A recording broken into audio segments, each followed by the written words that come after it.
What's the difference between humans and puppets? Hi, I'm Alan. Welcome to Game Review. Today I'm gonna introduce Lies of P for you. And by the way, the DLC Lies of P Overture was confirmed. Welcome to a journey that we got our protagonist looks like Timothy Chalamet. Lies of P is a game adapted a famous fairy tale Pinocchio, and it's with fine battles, elegant music. If you like the style of 19th century France's clothes and culture, the beautiful era, and you do enjoy challenging games and classic Souls games like Demon's Souls, Dark Souls, Bloodborne, trust me, it won't disappoint you. By the way, I recommend a movie called Guillermo del Toro's Pinocchio to you if you like Pinocchio's story. But it's a video for the game, so let's focus on Lies of P again.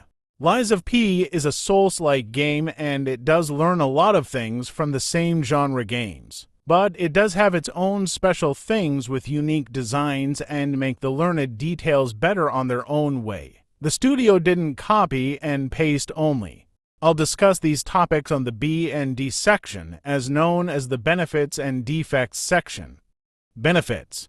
The first one, this game is with a unique steampunk style and the most of foes are puppets. It does fit in the story and make the enemies' moves in an artificial way and reasonable for those specific element attacks like fire, electric, thunder, etc. The second one, it got so many types of foes, not just few types showing over and over again. Of course, the studio did place few similar ones on the different maps, but they are selected. You don't have to defeat them repeatedly. The most of them, you can just run away. The third one, did you ever think of you like a weapon's attack moves, but you also like the other weapon's traits? You came to the right place, and it's one of the best parts of this game. You can assemble every weapon as you want except for the boss weapons. And that's also a good part to make us think in a new way for how to explore a new area. Put a sword on a spear. It's like the Legend of Zelda Tears of the Kingdom for letting us connect weapons together. So exciting, isn't it? The fourth one, quartz, is an item we can find during exploration, purchase from a merchant. We can use quartz to enhance the character and build it as we hope. Perfect parry, guard and attack, high defense for physical attacks or element attacks. Being able to disturb your foes with high damage special attacks. There are plenty of abilities to build up your own character. And the best part is new abilities would be unlocked on New Game Plus and New Game Plus Plus. The fifth one, the Legion Arms. They're specific gadgets to aid in fights, using string like Spider-Man for pulling an enemy to you or in the contrary way. Shooting fire, thunder bullets, or guarding with an explosive shield. They are like the Shinobi prosthetic in Sekiro. They would be helpful. The sixth one is the story. It's like Nier series, you would acknowledge the story in your new game journey and know more in the New Game Plus journey. It would surprise you and change the game story completely. I don't want to spoil it at this section as always, but trust me, play New Game Plus at least if you have this game, you won't regret. And here is a tip, I do recommend you play New Game Plus Plus. The new unlocked abilities would make the journey process so different from the first two, especially for battles. The seventh one, it's like the most of Souls-likes. They got story details on items, weapons, documents, environments, and surroundings. Even though this game also got cutscenes for telling the story. And it fulfills some people who would not read the articles, and it's easier to experience the story. Defects.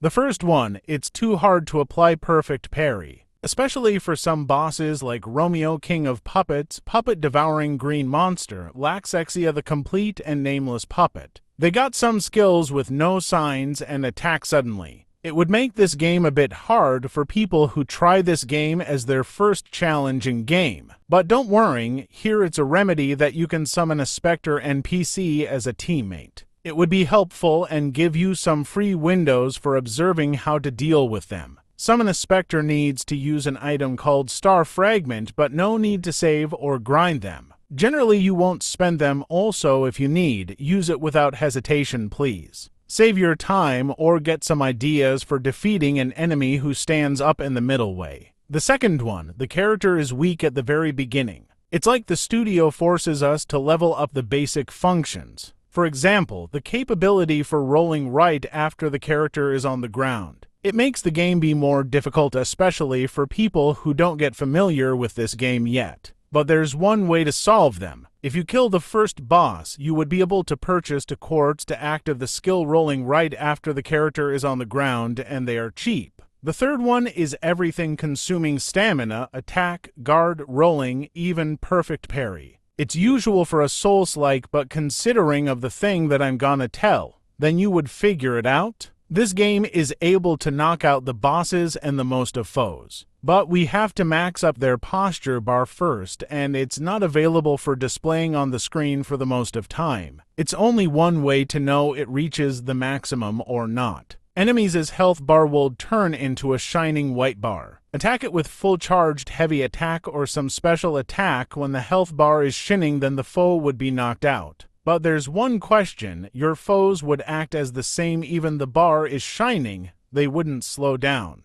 Charged heavy attack and the special attacks are dangerous and risky. They need time to finish, and the attack preparing window would kill you perhaps. Generally, the defects are belong to one topic: how to start this game with a fine way. Based on my experience, my answer is to know how does the play system work. The studio provided so many different ways to deal with, like using items, throwing distance weapons, building up your character, choosing your weapons before action. So it's not that worse as it might look like. And the last thing I want to say in this section, it's about my feelings. There are not many games with good map designed. It's one of the few good ones. Of course, it's not as good as Dark Souls, and frankly, I never play a game is as good as Dark Souls, but it reminds me of Bloodborne and Dark Souls 3. And don't forget to collect music records. They got the best music in this game. These songs fit in the story and worth to enjoy them over and over again. I do recommend two songs, Quixotic and Feel. Hope you guys like this game and give it a try. Thanks for watching this video. See you next time.